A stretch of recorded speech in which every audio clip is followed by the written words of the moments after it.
گلد 70,000 تقدیم می کند. چه مقدار طلا در هر کیلوبرد موبایل وجود دارد؟ در نگاه اول ممکن است فکر کنید که نمونه C بیشترین مقدار طلا را دارد. در صورتی که کاملاً برعکس و نمونه C کمترین مقدار طلا را دارد. و بیشترین مقدار طلا در نمونه D است. اما چرا؟ در صورتی که نمونه C در ظاهر دارای بیشترین آبکاری در صفحه کلید است. صفحه کلیدها 20 تا 35% کل طلای موجود در بردها را تشکیل می دهند.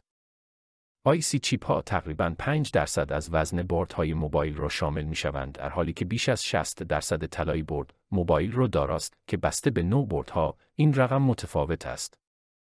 جالب است که بدونید نمونه 340 سود طلا و نمونه D 700 سود طلا دارد.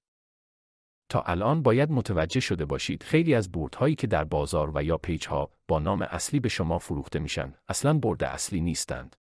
گلد 70,000 0 تا 100 شناخت قطعات و بازیافت تمامی فلزات گرانبها را به شما آموزش می‌دهد.